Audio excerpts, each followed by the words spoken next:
માને ને પોતે રાખજો એમ, તો એને કઈ કરવા પણ ન રહ્યું ને. પોતે ભૂલ કરીએ તો પોતે ટાળે.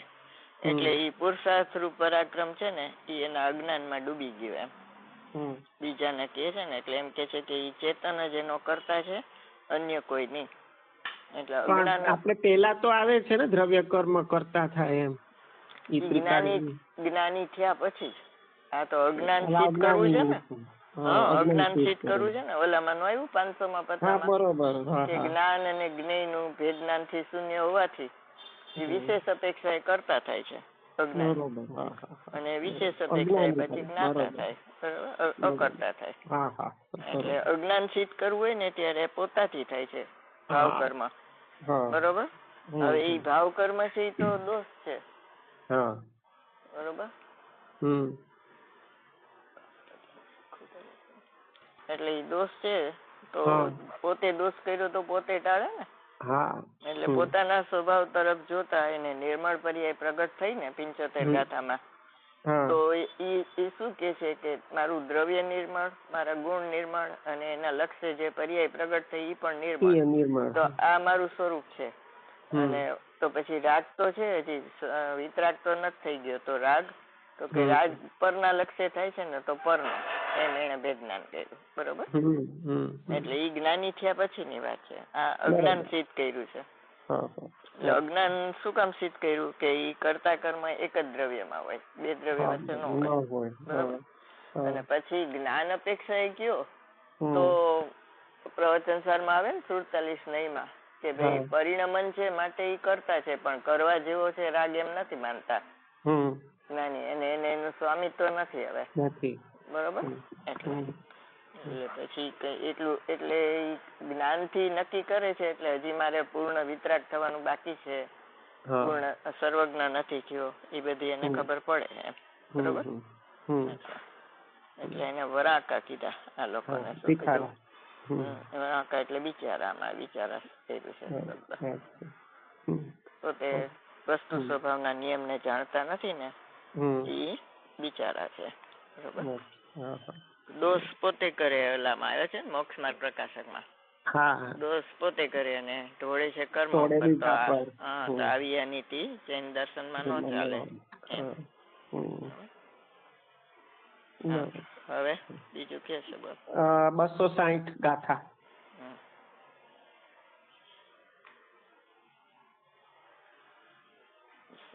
પેજ નંબર કેટલા? 389.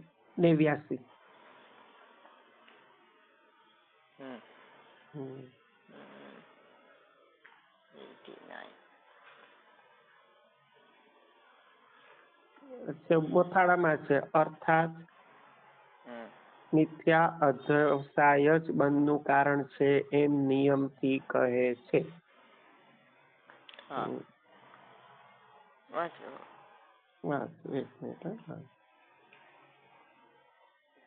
હું કરતો તું અધ્યવસાન દુઃખિત સુખી કરું છું જીવને, તે પાપનું બંધક અગર તો પુણ્યનું બંધક બને. કરતો તું અધ્યવસાન મારું જીવાડું છું પરને, તે પાપનું બંધક અગર તો પુણ્યનું બંધક બને. ગાથા. હું જીવોને સુખી દુઃખી કરું છું, આવું જે તારું અધ્યવસાન તે જ પાપનું બંધક અથવા પુણ્યનું બંધક થાય છે.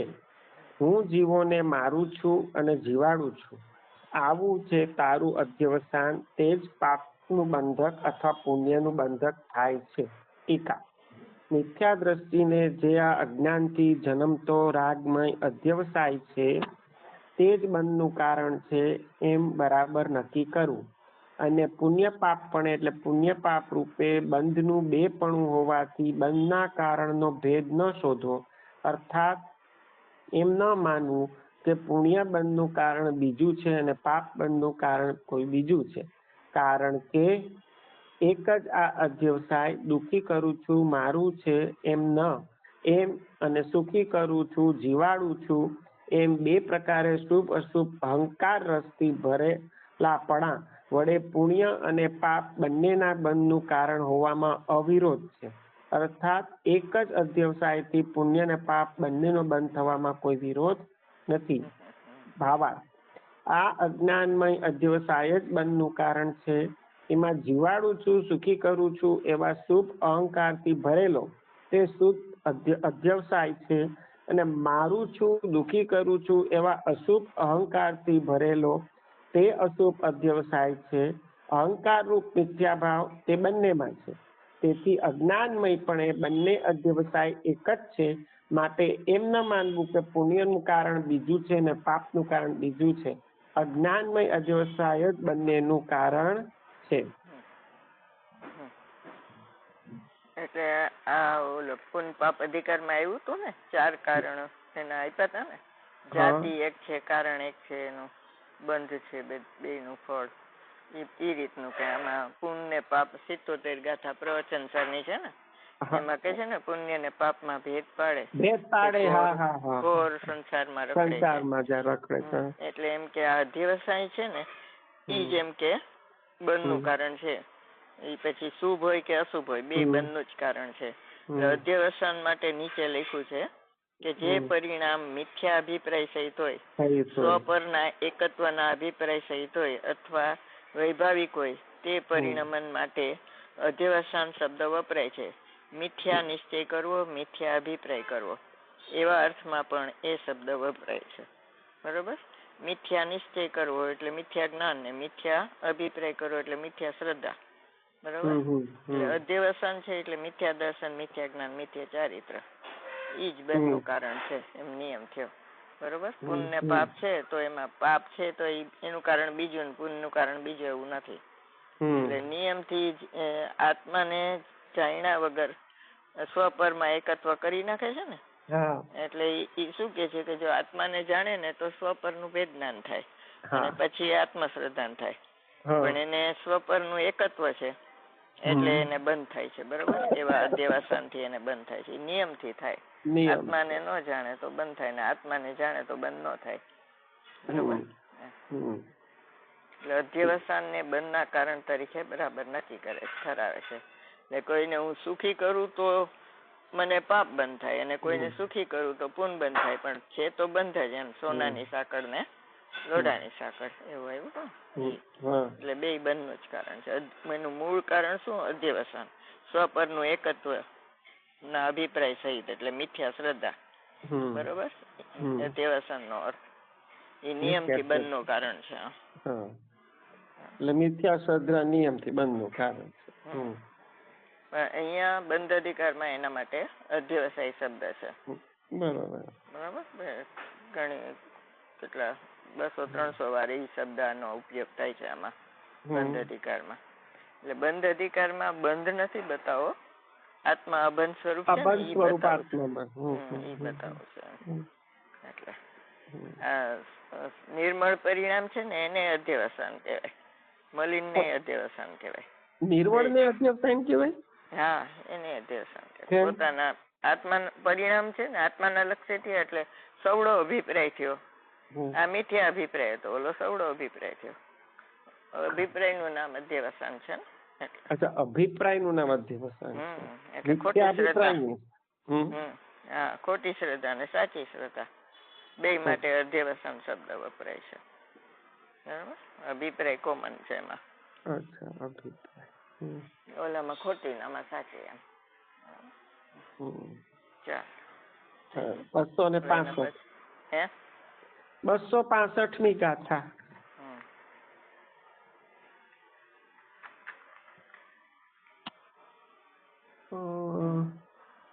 વળી બાહ્ય વસ્તુ તે બીજું પણ બંધનું કારણ હશે એવી શંકા ન કરવી. અધ્યવસાય તે બંધનું એક કારણ હશે અને બાહ્ય વસ્તુ તે બંધનું બીજું કારણ હશે એવી પણ શંકા કરવી યોગ્ય નથી. અધ્યવસાય જ એકનું એક બંધનું કારણ છે, બાહ્ય વસ્તુ બંધનું. આવા અર્થની ગાથા હવે કહે છે. જે થાય અધ્યવસાન જીવને વસ્તુ આશ્રિત તે બને, પણ વસ્તુથી નથી બંધ, અધ્યવસાન માત્રથી બંધ છે. ગાથા.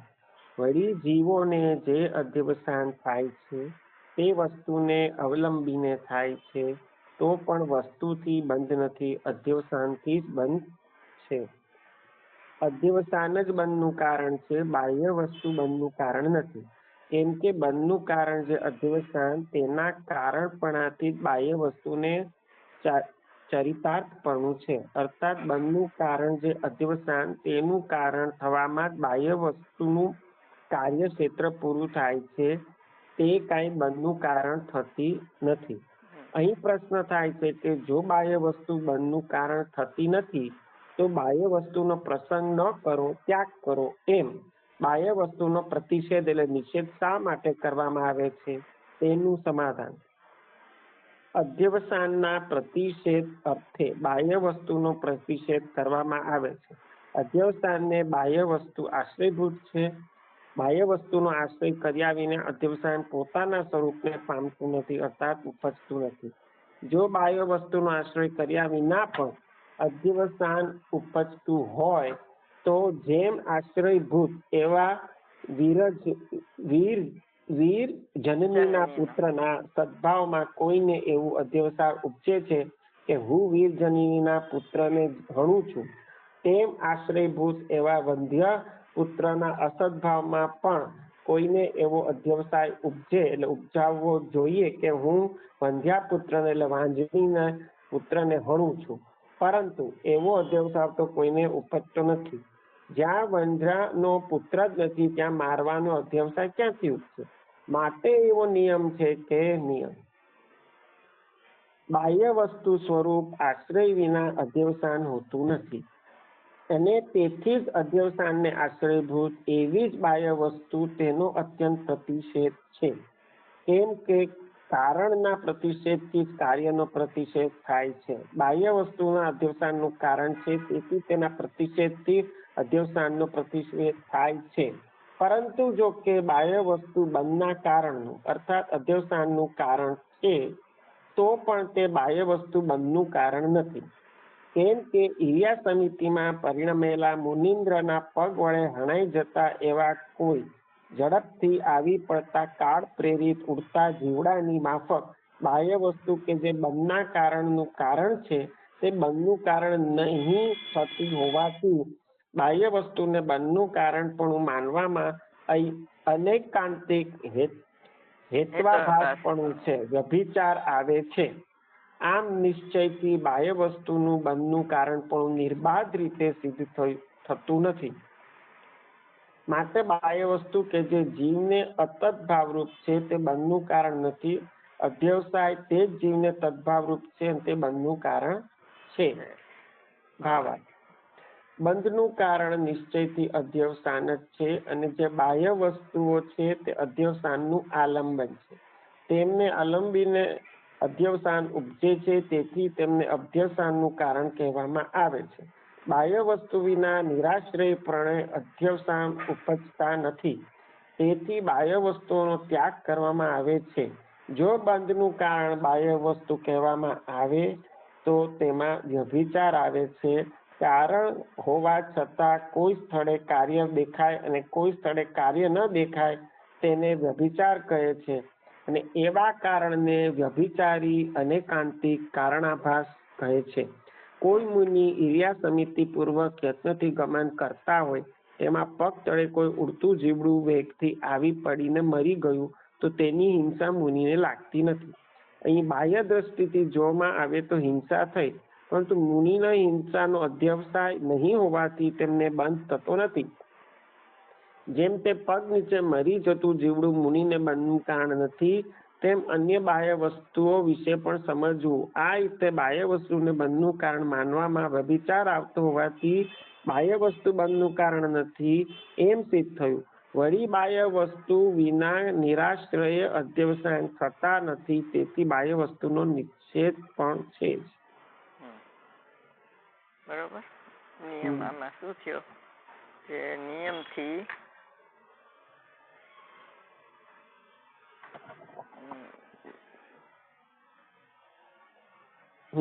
બાહ્ય વસ્તુ તે બીજું પણ બંધનું કારણ હશે એવી શંકા ન કરવી. અધ્યવસાન તે જ બંધનું એક કારણ હશે અને બાહ્ય વસ્તુ બંધનું બીજું કારણ હશે એવી શંકા ન કરવી.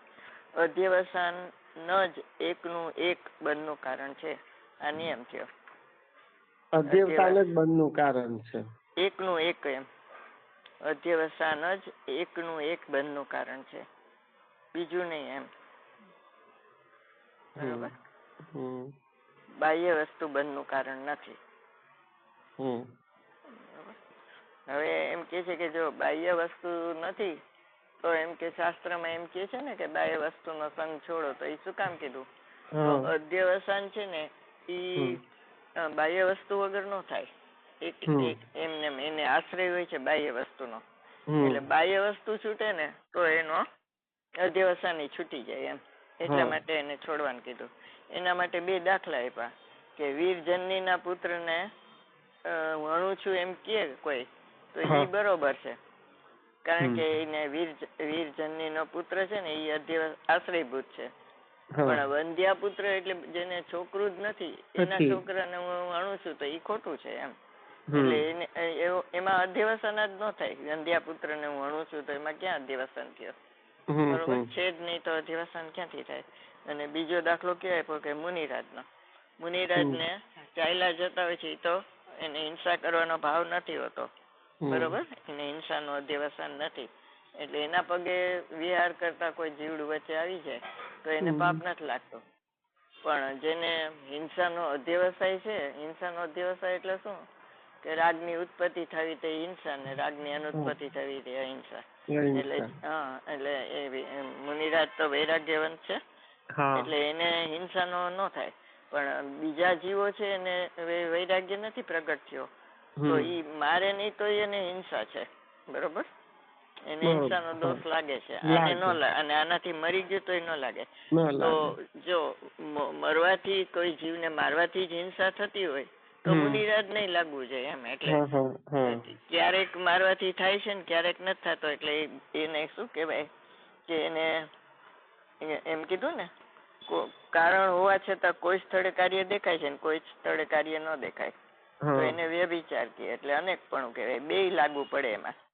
કાર્ય થાય તો હિંસા દેખાય અને કાર્ય ન થાય તો હિંસા ન કહેવાય એમ. કાર્ય થાય તો હિંસા ન કહેવાય અને કાર્ય ન થાય તો હિંસા દેખાય તો હિંસા રાગી છે. રાગની ઉત્પત્તિ જ હિંસા છે. એટલે એને વ્યભિચાર કહેવાય. એટલે અનેકપણું થયું કારણમાં, બરોબર. એક ને એક વસ્તુમાં બે કારણ આવી રીતે આવ્યા ને, 2 એટલે એને વ્યભિચારી અનેકાંતિક કારણાભાસ કહેવાય. એટલે એ કારણાભાસ કહેવાય.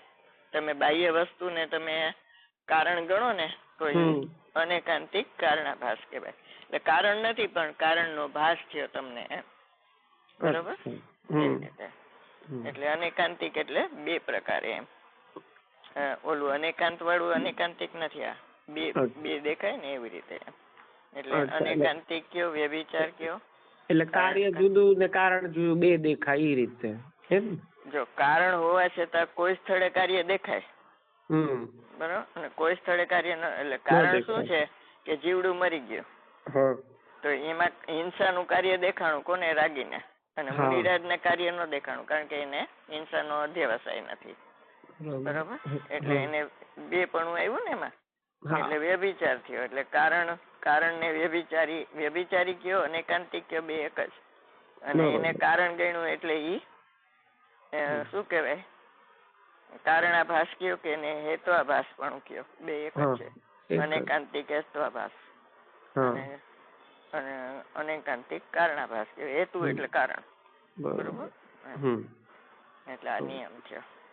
હવે આ બધા છે ને જ્યાં નિયમ લખ્યું હોય ને એ બધા ઉપર જે ગુરુદેવ નું હોય ને અહીંયા ફોકસ વાંચી લેજો. એ સમયસર સિદ્ધિ માંથી કે બીજા માંથી, બરોબર. ચાલો. 280 ગાથા. 280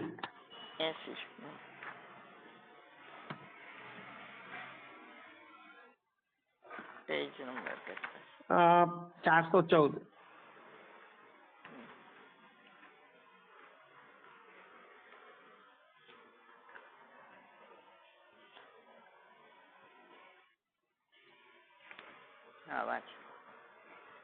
હવે આ પ્રમાણે જ ગાથામાં કહે છે, કદી રાગ દ્વેષ ધીમો અગર કશાય ભાવો નિજ વિશે જ્ઞાની સ્વયં કરતો નથી, તેથી ન તત્કારક ઠરે.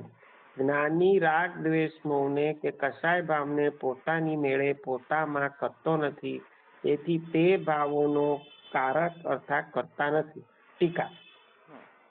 યથોક્ત અર્થાત જેવો કયો તેવા વસ્તુ સ્વભાવને જાણતો જ્ઞાની પોતાના શુદ્ધ સ્વભાવથી જ ચ્યુત થતો નથી, તેથી રાગ દ્વેષ મોહ આદિ ભાવો રૂપે પોતાની મેળે પરિણમતો નથી અને પર વડે પણ પરિણમાવાતો નથી. માટે ટંકોત કિરણ એ જ્ઞાયક સ્વભાવરૂપ જ્ઞાની રાગ દ્વેષ મોહ આદિ ભાવોનો અકર્તા છે એવો નિયમ છે.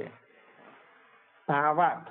આત્મા જ્ઞાની થયો ત્યારે વસ્તુનો એવો સ્વભાવ જાણ્યો કે આત્મા પોતે તો શુદ્ધ જ છે, દ્રવ્ય દ્રષ્ટિએ અપરિણમન સ્વરૂપ છે, પર્યાય દ્રષ્ટિએ પરદ્રવ્યના નિમિત્તથી રાગાદિ રૂપે પરિણમે છે. માટે હવે જ્ઞાની પોતે તે ભાવોનો કર્તા થતો નથી, ઉદયો આવે તેમનો જ્ઞાતા જ છે. આવા વસ્તુ સ્વભાવ. હવે આ તો શ્લોક આવી ગયો, આટલું જ છે.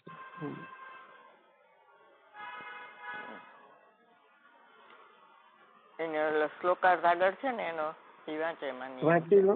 ઓકે. હા, આ બાજુનો 176 વાંચી. ઓકે. શ્લોકાર્થ.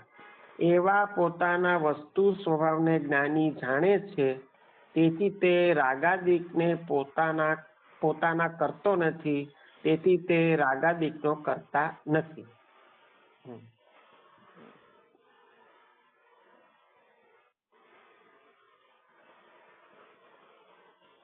ઓલી સ્ફટિક મણીની છે ને પ્રસંગ એવી પોતે પરનો સંગ કરે ને 175 માં એ એવું, એટલે પરનો સંગ કરે તો ઈ રાગાદી રૂપે પરિણમે છે, એકલો પરિણમતો નથી, એવો એનો સ્વભાવ છે. બરોબર. એવા સ્વભાવને એટલે એમ કે છે કે આવા વસ્તુ સ્વભાવને જાણતો જ્ઞાની રાગાદિક ને પોતાનો કરતો નથી. બરોબર.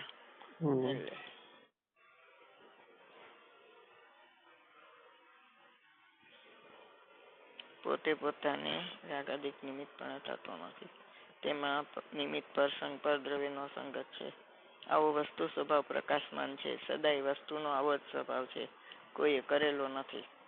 બરોબર. નિયમ શું છે કે જેવી રીતે ખરેખર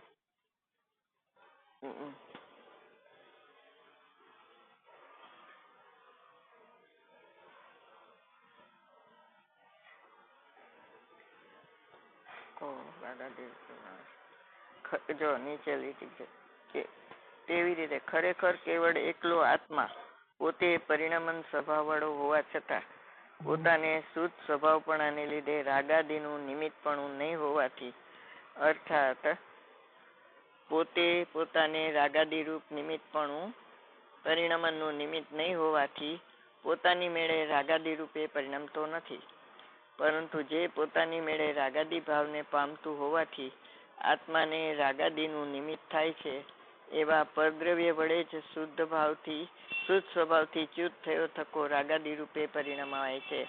આવો વસ્તુનો સ્વભાવ છે. બરોબર. એટલે એ લખો નિયમ એવો કે પોતાને ખરેખર કેવળ એકલો આત્મા,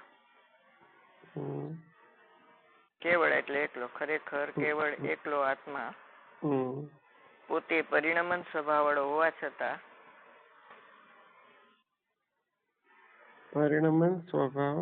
વાળો હોવા છતાં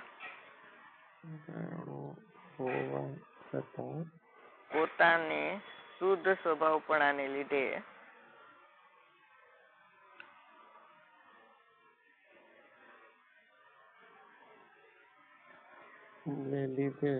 રાગાદીનું નિમિત્તપણું નહીં હોવાથી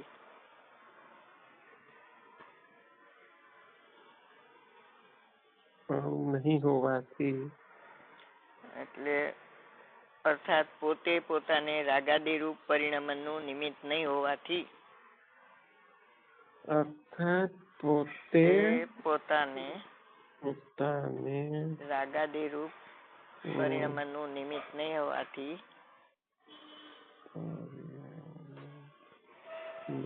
નિમિત્ત નહીં હોવાથી પોતાની મેળે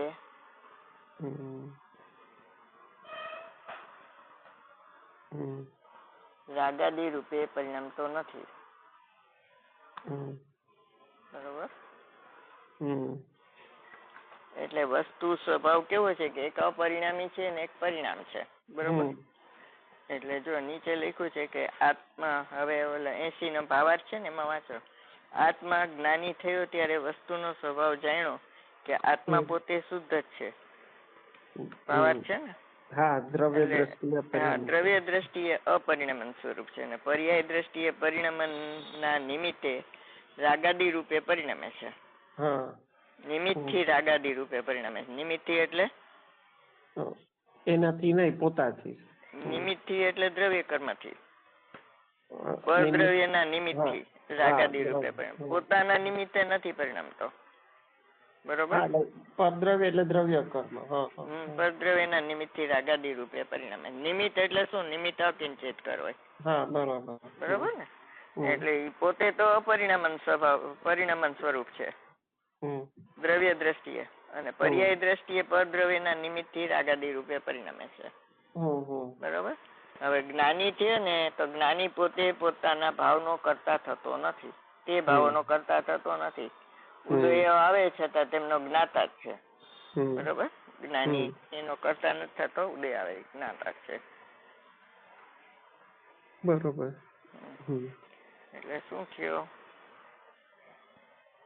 એટલે એક જ્ઞાયક સ્વરૂપ છે ને. એટલે જો આખો નિયમ થયો અહીંયા. જેવો કયો તેવો કીધું ને, એની આ પૂર્વ ભૂમિકા મેં તમને કીધી. જેવો કયો તેવો. જેવો કયો તેવો એટલે શું કે એકલો પોતે પરિણમન સ્વભાવ વાળો હોવા છતાં રાગાદી રૂપે પરિણમતો નથી. બરોબર. એવો વસ્તુ સ્વભાવ છે. હવે વસ્તુ સ્વભાવ ને જાણતા પોતાને શુદ્ધ સ્વભાવ થી ચ્યુત થતો નથી. પોતાનો સ્વભાવ છે ને કેવો છે? અપરિણામી છે. હા, એટલે ઈ સ્વભાવ થી ચ્યુત થતો નથી. એટલે રાગ દ્વેષ મોહ આદિ રૂપે પોતાના ભાવ રૂપે પોતાની મેળે પરિણમતો નથી. બરોબર. અને પર વડે પરિણામ આવતો નથી. એટલે દ્રવ્ય કર્મ એને પરાણે રાગ રૂપે ન પરિણામ આવે. ઈ પોતે શુદ્ધ સ્વભાવ થી ચ્યુત થાય ને તો રાગ દ્વેષ મોહ રૂપે પરિણામે. બરોબર. પોતે એટલે કોણ? પર્યાય દ્રષ્ટિએ. દ્રવ્ય દ્રષ્ટિએ તો અપરિણામી છે. એટલે આ સોગાનીજીએ જયારે કીધું ને આત્મા અપરિણામી છે ત્યારે બધા એનો ખુબ વિરોધ કર્યો. પછી એને લાલુભાઈ ને પૂછ્યું કે અપરિણામી ક્યાંય આવે જ શાસ્ત્રમાં કે? એટલે આ 80મી ગાથાનો ભાવ, 280 નો ભાવાર્થ બતાવ્યો એમને. પછી રાજકોટ એરોડ્રોમ આવ્યા ને, એને લેવા ગયા લાલુભાઈ, તેને ભેટી પડ્યા એકદમ. તમે મને બતાવ્યું, બહુ સારું થયું એમ. પછી પોતે લખે છે કે મારો સ્વભાવ એવો નથી ભેટી પડવાનો, પણ એમ કે આ બધો વિરોધ થયો ને એમાં એમ કે આ શાસ્ત્ર નો આધાર બતાવ્યો, મને અંદર થી આવ્યું હતું અને તમે શાસ્ત્ર નો આધાર બતાવ્યો, ખુશ થઈ ગયા એમ. એવી રીતે એના ઓલામાં આવે છે દ્રવ્ય દ્રષ્ટિ પ્રકાશમાં. એટલે અપરિણામન સ્વભાવ છે ને અહીંયા છે ખાસ સમયસરમાં. જયચંદ પંડિતે લખ્યું છે. દ્રવ્ય દ્રષ્ટિએ અપરિણામ સ્વરૂપ છે અને પર્યાય દ્રષ્ટિએ પરદ્રવ્યના નિમિત્તે રાગાદી રૂપે પરિણમે છે. પણ જ્ઞાની છે એ પોતાના શુદ્ધ સ્વભાવથી ચ્યુત થતો નથી, એટલે રાગ દ્વેષ મોહ રૂપે પરિણમતો નથી અને પર વડે પરિણામ આવતો નથી, એટલે દ્રવ્ય કર્મ એને પરિણામ આવે નહીં. માટે ટંકોત કિરણ એક જ્ઞાયક ભાવરૂપ જ્ઞાની રાગ દ્વેષ મોહ આદિ ભાવોનો અકર્તા છે એવો નિયમ થયો. બરોબર. અજ્ઞાની કરતા છે ને અજ્ઞાની જ્ઞાની છે એ અકર્તા છે. એવો નિયમ થયો. બરોબર. ચાલો. 317 ગાથા.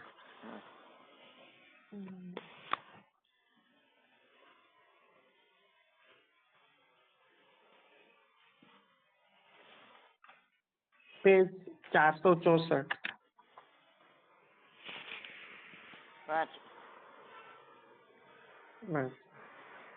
હવે અજ્ઞાની વેદક જ છે એવો નિયમ કરવામાં આવે છે, અર્થાત અજ્ઞાની ભોગતા જ છે એવો નિયમ એમ કહે છે.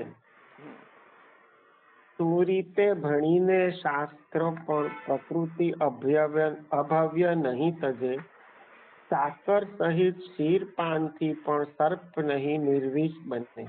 સારી રીતે શાસ્ત્રો ભણીને પણ અભવ્ય પ્રકૃતિને અર્થાત પ્રકૃતિના સ્વભાવને છોડતો નથી, જેમ સાકરવાળું દૂધ પીતા છતાં સર્પો નિર્વિષ થતા નથી. ટીકા: જેમ આ જગતમાં સર્પ વિષભાવને પોતાની મેળે છોડતો નથી અને વિષભાવ છોડાવવાનો એટલે મટાડવાનો સમર્થ એવા સાકર સહિત દૂધના પાનથી પણ છોડતો નથી, તેમ ખરેખર અભવ્ય પ્રકૃતિ સ્વભાવને પોતાની મેળે છોડતો નથી અને પ્રકૃતિ સ્વભાવ છોડાવવાને સમર્થ એવા દ્રવ્યશ્રુતના જ્ઞાનથી પણ છોડતો નથી, કારણ કે તેને સદાય ભાવશ્રુત જ્ઞાન સ્વરૂપ શુદ્ધ આત્મજ્ઞાનના એટલે શુદ્ધ આત્માના જ્ઞાનના અભાવને લીધે અજ્ઞાનીપણું છે. એથી એવો નિયમ કરવામાં આવે છે, અર્થાત એવો નિયમ ઠરે છે કે અજ્ઞાની પ્રકૃતિ સ્વભાવમાં સ્થિત હોવાથી વેદક જ છે, કર્મનો ભોગતા જ છે. ભાવાર્થ: આ ગાથામાં અજ્ઞાની કર્મના ફળનો ભોગતા જ છે એવો નિયમ કહ્યો. અહીં અભવ્યનું ઉદાહરણ યુક્ત છે. અભવ્યનો એવો સ્વયમેવ સ્વભાવ છે કે દ્રવ્યશ્રુતનું જ્ઞાન આદિ બાહ્ય કારણો મળવા છતાં અભવ્ય જીવ શુદ્ધ આત્માના જ્ઞાનના અભાવને લીધે કર્મના ઉદયને ભોગવવાનો સ્વભાવ બદલતો નથી. માટે આ ઉદાહરણથી સ્પષ્ટ થાય છે કે શાસ્ત્રોનું જ્ઞાન વગેરે હોવા છતાં જ્યાં સુધી જીવને શુદ્ધ આત્માનું જ્ઞાન નથી અર્થાત અજ્ઞાનીપણું છે, ત્યાં સુધી તે નિયમથી ભોગતા છે. એટલે 320 ગાથા આવે છે ને, હા, એમાં જયસેનાચાર્ય છે ને એમાં સ્પષ્ટતા કરી છે કે પેલી 4 ગાથા છે એ અકર્તાની, પછી 4 ગાથા છે એ અજ્ઞાનના મહિમાની છે અને એના પછીની 4 અભોક્તાની છે. બરોબર? અભોક્તા સ્વરૂપની, એટલે જ્ઞાની અભોક્તા છે ને અજ્ઞાની ભોક્તા છે એમ.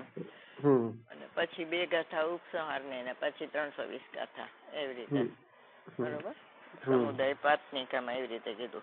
એટલે આ અભોક્તાની ગાથામાં જ્ઞાની છે એ અભોક્તા છે એમ 318 ગાથામાં કહે છે, અને અહીંયા 317 એમ કીધું કે અજ્ઞાની ભોક્તા છે. હવે ભોક્તા છે એમાં અભવ્યનું તો એને દ્રષ્ટાંત આપ્યું છે. બરોબર? કે અભવ્ય 11 અંગ 9 પૂર્વ ભણે ને તો પણ એમ કે એને મોક્ષની શ્રદ્ધા નથી થતી, એટલે મોક્ષ સ્વરૂપની એને શ્રદ્ધા નથી તો આની શ્રદ્ધા નથી એને. બરોબર? એટલે ઈ ભોગતા જ થાય છે કર્મનો. પ્રકૃતિ સ્વભાવને છોડતો નથી એટલે ઈ ભોગતા થાય છે. કર્મફળ ચેતના છે એનામાં. બરોબર? અને એ અજ્ઞાની અભવ્યનો દાખલો આપ્યો, પણ એ જેટલા અજ્ઞાની છે એ બધા એવું જ કરે છે. એટલે પૂજામાં એમ આવે છે ને કે હું એમ કે ભવી છું પણ અભવ્ય જેવા મારા લક્ષણ છે હજી, કારણ કે ભવ્યતા મેં પ્રગટ નથી કરી. તો એને શું કે છે કે ભાઈ દ્રવ્ય શ્રુત છે ઈ તને એમ કીધું ને, દ્રવ્ય શ્રુત ના જ્ઞાન થી પણ છોડતો નથી પ્રકૃતિ સ્વભાવ.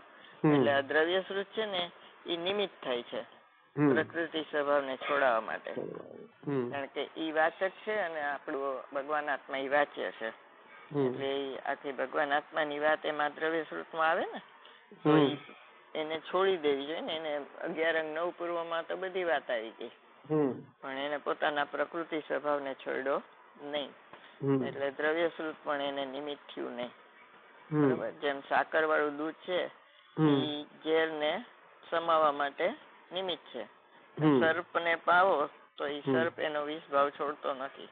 એમ જ્યાં સુધી અજ્ઞાની છે ને ઈ પણ એ પ્રકૃતિ સ્વભાવમાં સ્થિત છે એટલે એ વેદક છે, કર્મનો ભોગતા છે. આ અજ્ઞાની પ્રકૃતિ સ્વભાવમાં સ્થિત છે એવું ક્યાં આવે છે? સમયસારમાં. આગળ કર્તા કર્મમાં નહીં, બીજી ગાથામાં સ્વસમય પરસમય એવું ને. હા હા. સ્વસમય છે ને એ પોતાના જ્ઞાન દર્શન ચારિત્રમાં સ્થિત છે અને પરસમય છે એ દ્રવ્ય કર્મમાં સ્થિત છે. એટલે પ્રકૃતિ સ્વભાવમાં સ્થિત અજ્ઞાની એમ. એટલે એ પરસમય કહેવાય. બરોબર. એટલે એ વેદક જ એટલે નિયમ થયો. એટલે અજ્ઞાની વેદક જ છે, નિયમ કરવામાં આવે છે. અજ્ઞાની ભોગતા જ છે. બરોબર. નિયમ છે એવો. એટલે પોતાના પ્રકૃતિ સ્વભાવને છોડતો નથી ને એટલે એ નિયમથી ભોગતા થાય છે કર્મફળનો. બરોબર. કર્મફળ ચેતના છે એનામાં એટલે ભોગતા થાય છે. નિયમથી ભોગતા છે. અજ્ઞાની પણ છે ત્યાં સુધી નિયમથી ભોગતા જ છે.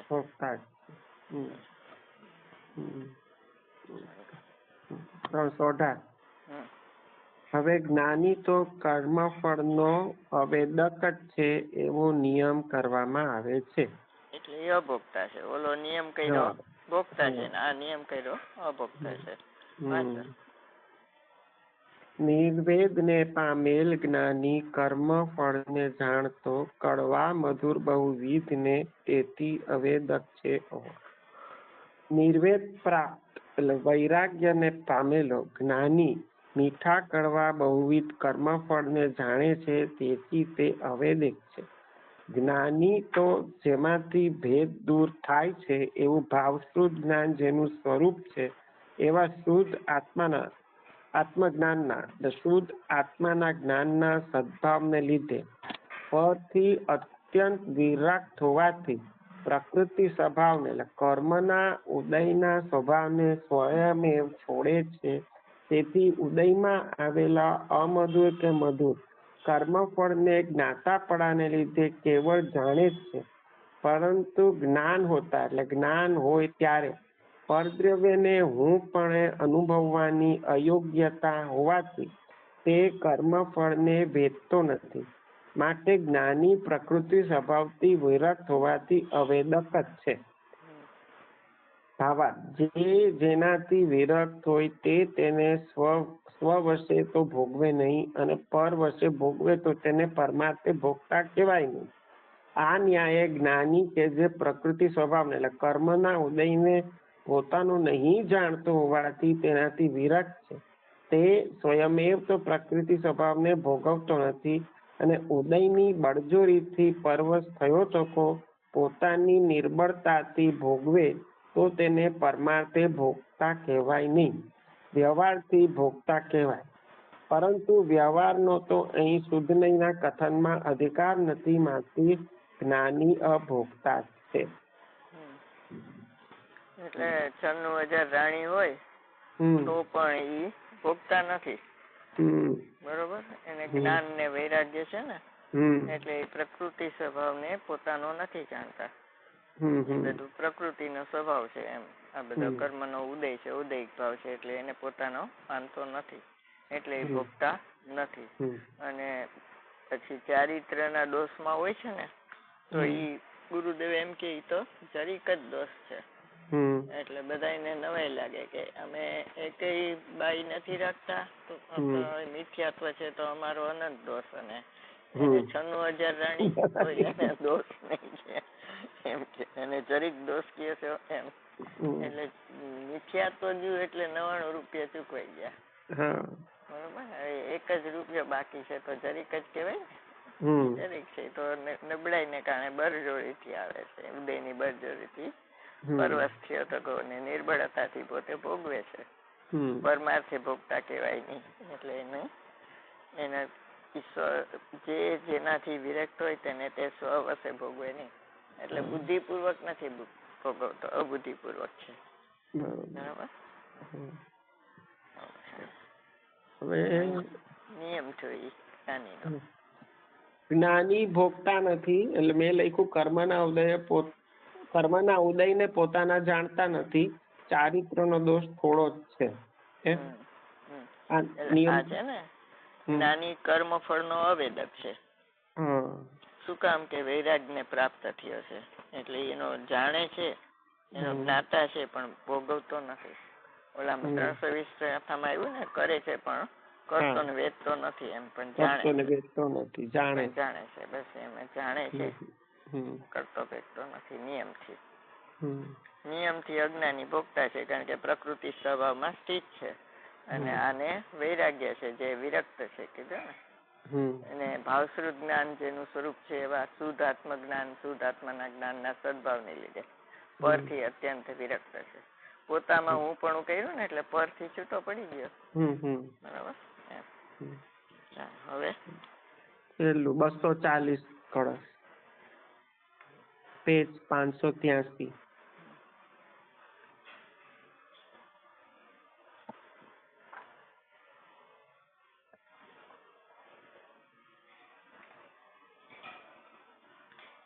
બોલો.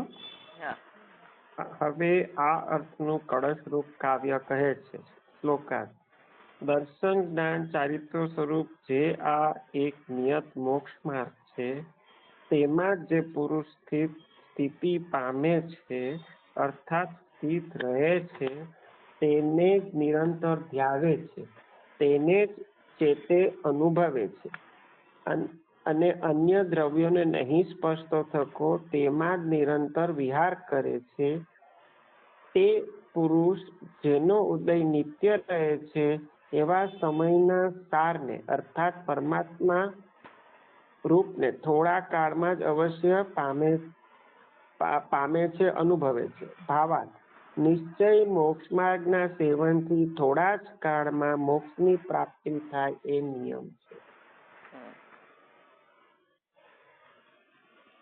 એકો મોક્ષ પંથો એમ લખ્યું ને, એટલે આ ઓલો ધ્યેયપૂર્વક જ્ઞેય છે ને, 12 પડ્યું ને એમાં પાછળ આ શ્લોક આપ્યો છે. અને અચિરાત એટલે આ ક્યાં ક્રમબદ્ધ કેમ ગયું એમ કે અચિરાત એટલે તરત થઈ છે એમ કે છે. તો કે એના ક્રમમાં ઝડપથી જવાનું જ હતું. મોક્ષ માર્ગમાં આવે ને એ ઝડપથી મોક્ષ જ જાય એમ. એટલે આ અગત્યનો ખોરાક છે. ઓલો કૃપાળુદેવ કે છે ને, એક હોય 3 કાળમાં પરમારથ નો એટલે નિયમ છે એમ. દર્શન જ્ઞાન ચારિત્ર રૂપ જે આ એક નિયત મોક્ષ માર્ગ છે, એટલે નિશ્ચય મોક્ષ માર્ગ. બરોબર. અને તેમાં જે પુરુષ સ્થિતિ પામે છે, અર્થાત ભીન સ્થિત રહે છે, તેને જ નિરંતર ધ્યાવે છે, તેને જ ચેતે છે, અનુભવે છે, અને અન્ય દ્રવ્યોને નહીં સ્પર્શતો થકો તેમાં જ નિત્ય વિહાર કરે છે, તે પુરુષ જેનો ઉદય નિત્ય રહે છે એવા સમયના સારને અર્થાત પરમાત્માના રૂપને થોડા જ કાળમાં અવશ્ય પામે છે, અનુભવે છે. એટલે આ જે સમયસાર કીધું ને એ પરિણામી દ્રવ્યની વાત છે. અને ઓલો નમઃ સમયસારમાં જે કીધું એ અપરિણામીની વાત છે, પહેલા કળશની.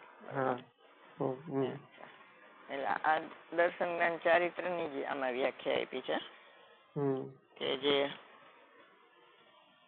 જે નિરંતર ધ્યાવે છે, બરોબર. એટલે ધ્યાનનું ધ્યેય થયું, તેને ચેતે છે, અનુભવે છે, એટલે જ્ઞાનનું જ્ઞેય થયું. અને અન્ય દ્રવ્યને સ્પર્શતો નથી ને તેમાં જ નિરંતર વિહાર કરે છે, એટલે એમાં સ્થિત થાય છે, ચારિત્ર થયું. તે પુરુષ તેના ઉદયમાં નિત્ય રહે છે એવા સમયના સારને અર્થાત પરમાત્મા સ્વરૂપને થોડા જ કાળમાં અવશ્ય પામે છે. એટલે નિશ્ચય મોક્ષના સેવનથી થોડા જ કાળમાં મોક્ષની પ્રાપ્તિ થાય છે, નિયમ છે. બરાબર. ઓલું છે ને, પક્ષથી અતિક્રાંત ભાગ્યો તે સમયનો સાર છે, તો એ પરિણામી દ્રવ્યની વાત છે. પક્ષાતિક્રાંત થઈને થયો ને સમયસાર, અને ઓલો સમયસાર છે એ અપરિણામી.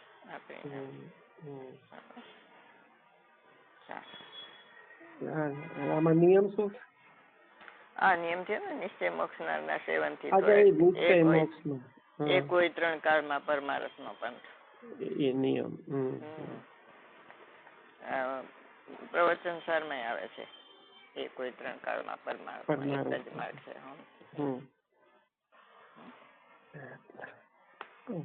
મને લાગે છે આટલા જ હતા.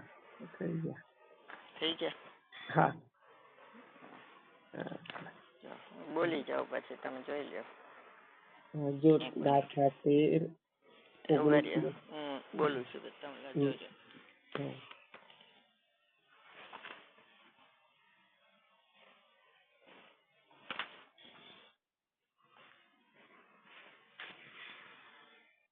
ત્રણસો 17 ગાથા થઈ ગઈ. થઈ ગઈ. 318 થઈ ગઈ. હા 13 ગાથા થઈ ગઈ. હા. પછી કળશ છઠ્ઠો થઈ ગયો. ના, છઠ્ઠો કળશ નથી થયો. એ લખી લ્યો, પછી આપણે જોઈએ. હમ. પછી 280 ગાથા થઈ ગઈ. હા થઈ ગઈ. પછી 120 ગાથા થઈ ગઈ. પછી 128 કળશ થયો. 128 કળશ નથી થયો. એ લખી લ્યો. હમ. પછી આ 202 કળશ વરાકાનો એ થઈ હા ગયો. એ થઈ ગયો. પછી 281 ગાથા થઈ ગઈ. એનો ભાવ આવે 280 થઈ ને, 80 કરી ને. 81 જોયું. એક મિનિટ, 281 નો ભાવ આવશે. ઉભા રહ્યો. 281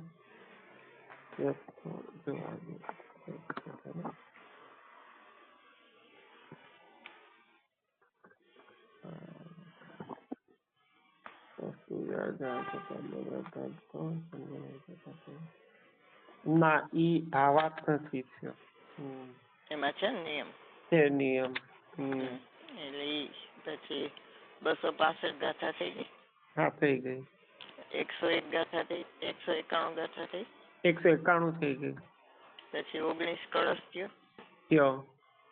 પછી 311 ગાથા થઈ. ના, ઈ નથી. લખો. પછી 194 ગાથા. 194 થઈ ગઈ. પછી 260 ગાથા. 260 થઈ. 144 ગાથા. ના, 144 નથી થઈ. લખો. પછી 191 કળશ થઈ ગયા. 191 ગાથા થઈ ગઈ. કળશ છે. કળશ બી છે. ના, ઈ નથી થયો. પછી 200 ગાથા થઈ ગઈ. હા 200 થઈ ગઈ. અને 247 ગાથા થઈ ગઈ. ના, ઈ નથી. લખી લે. 293 ગાથા થઈ ગઈ. ના, એ બી નથી થઈ. લખો. પછી 167 ગાથા થઈ ગઈ. 167. 167. ના, ઈ નથી થઈ. પછી 161 કળશ. કળશ 167 કળશ. 161 કળશ. ના, 167 કળશ. ના, એ નથી. 240 કળશ થઈ ગયા. એ થઈ ગયો. પછી 201 ગાથા થઈ ગઈ. 200 એક મિનિટ. ના, 200 ગાથા થઈ. 201 નથી. 200 છે કે 207 છે કઈ. 7 છે. 207 ગાથા. ના, 207 નથી થઈ. પછી 207 કળશ છે. 207 કળશ નથી. પછી 177 ગાથાનો ભાવાર્થ છે. ના, ઈ નથી. લખો છો ને? હા લખું છું. 34 ગાથા થઈ. કઈ 34 ગાથા? 34. ના, ઈ નથી. પછી 56 કળશ. ના, ઈ નથી. 53 કળશ. ના, ઈ નથી. 54 કળશ. ના, ઈ નથી. પછી 212 કળશ થઈ ગયો. 212 ના, 200 કળશ 202 થયા. 212 નથી. પછી 201 કળશ. 202 કળશ થઈ ગયો. એક હવે 201 બાકી છે. હા. પછી 204 કળશ. ના, ઈ તો નથી. ભાવાર્થ છે. 1 2 3 4 5 6 7 8 9 1 2 3 4 5 6 7 8 9 10 11 12 તો હજી કળશ બાકી છે. અને ગાથા 1 2 3 4 5 6 7 8 ગાથા. ટાઈમ થઈ ગયો ને આપણે? હા, ટાઈમ થઈ ગયો. ચાલો પછી ફોન પર. જય જીનેન્દ્ર.